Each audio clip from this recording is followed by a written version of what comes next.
सत श्री अकाल। आजकल मन की बात करने का दौर चल रहा है, इसलिए हम भी अपने मन की कुछ बात करना चाहते हैं। हमारे वैज्ञानिकों ने एक साथ 104 सैटेलाइट छोड़े और इसका सारा श्रेय माननीय प्रधान सेवक जी ने ले लिया। कश्मीर में चंदानी नेत्री टनल का श्रेय भी माननीय प्रधानमंत्री जी ने ले लिया, जबकि इसकी शुरुआत 2009 में मनमोहन सिंह जी ने की थी। पिछले 3 सालों में अगर कोई भी स्कीम शुरू हुई हो तो कृपया हमें बताइए। आपने बेसिक सेविंग को जनधन योजना बना दी, नेशनल गर्ल चाइल्ड को बेटी बचाओ बेटी पढ़ाओ योजना, निर्मल भारत को स्वच्छ भारत, राजीव आवास को सरदार पटेल अर्बन हाउसिंग, स्वावलंबन को अटल पेंशन योजना, नेशनल मैन्युफैक्चरिंग पॉलिसी को मेक इन इंडिया बना दिया, नेशनल ई गवर्नेंस प्लान को डिजिटल इंडिया बना दिया। ऐसी तमाम योजनाओं के नाम बदल देने से योजनाएं नई तो नहीं हो जाती। जीएसटी को 2011 में ही पेश कर दिया गया था, उसको पास कराने की कोशिश भी यूपीए सरकार ने की थी और तब इसका विरोध बीजेपी ने ये कहकर किया था कि जीएसटी देश की तरक्की में बाधा है, और अब इसको खुद लागू करके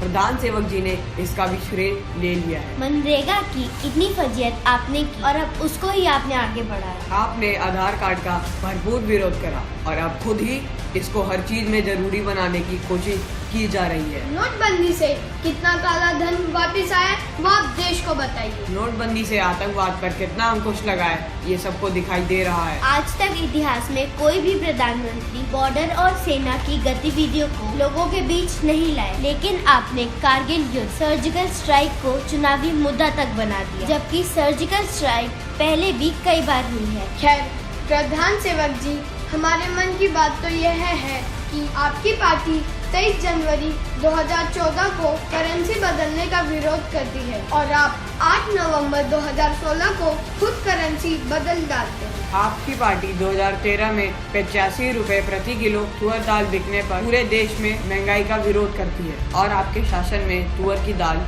150 से 200 रुपए किलो बिकती है। आपकी पार्टी गोवंश हत्या का विरोध करती है, जबकि आपके सत्ता में आते ही भारत बीफ एक्सपोर्ट में दुनिया का नंबर 1 देश बन जाता है। 2004 से 2014 के बीच आपकी पार्टी रेल किराए में 1 रुपया भी बढ़ाने पर रेल का चक्कर जाम कर देती थी और आपने सत्ता में आते ही 2 साल में रेल किराया लगभग 60 से 70% बढ़ा दिया। निर्भया के समय एक बलात्कार के विरोध में आपकी पार्टी 3 महीने आंदोलन करती है। इन चीजों का विरोध करना ही चाहिए, लेकिन बीजेपी शासन में मध्य प्रदेश में प्रतिदिन 12 और दिल्ली में प्रतिदिन औसतन 7 बलात्कार होने पर आपके कानों में जू तक नहीं रेंगती। यूपीए सरकार ने 125 से $140 प्रति बैरल में अंतर्राष्ट्रीय बाजार से कच्चा तेल खरीद के 70 रुपए लीटर पेट्रोल बेच और उसके विरोध में बीजेपी बैलगाड़ी मोर्चा निकाल दी, लेकिन आपके शासन में 50 से $60 प्रति बैरल में कच्चा तेल खरीद कर आप 70 रुपए में पेट्रोल बेच रहे हैं। आपकी पार्टी के पूर्व राष्ट्रीय अध्यक्ष बंगारू लक्ष्मण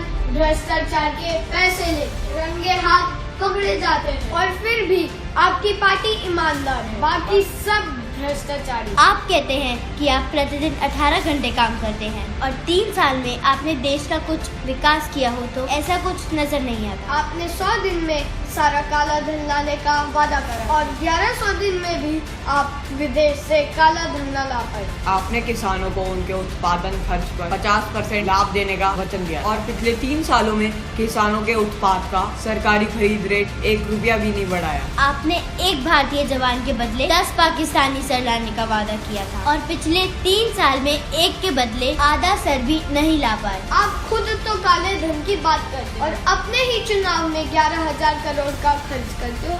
इन सब सवालों के जवाब देश आपसे चाहता है।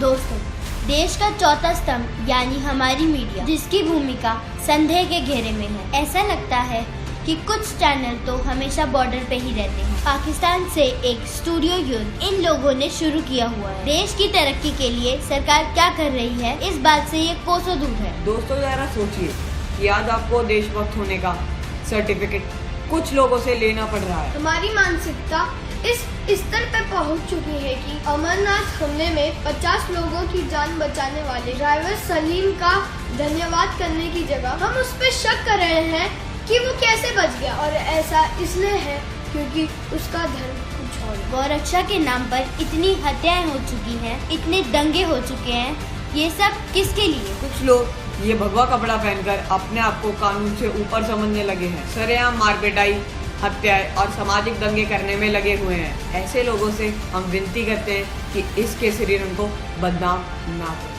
ये रंग तो हमें भगत सिंह जी की याद दिलाता है। ये रंग हमारी संस्कृति की याद दिलाता है। ये देश महात्मा गांधी का देश है, इसे गॉडसे का देश मत बनने दीजिए। जय हिंद।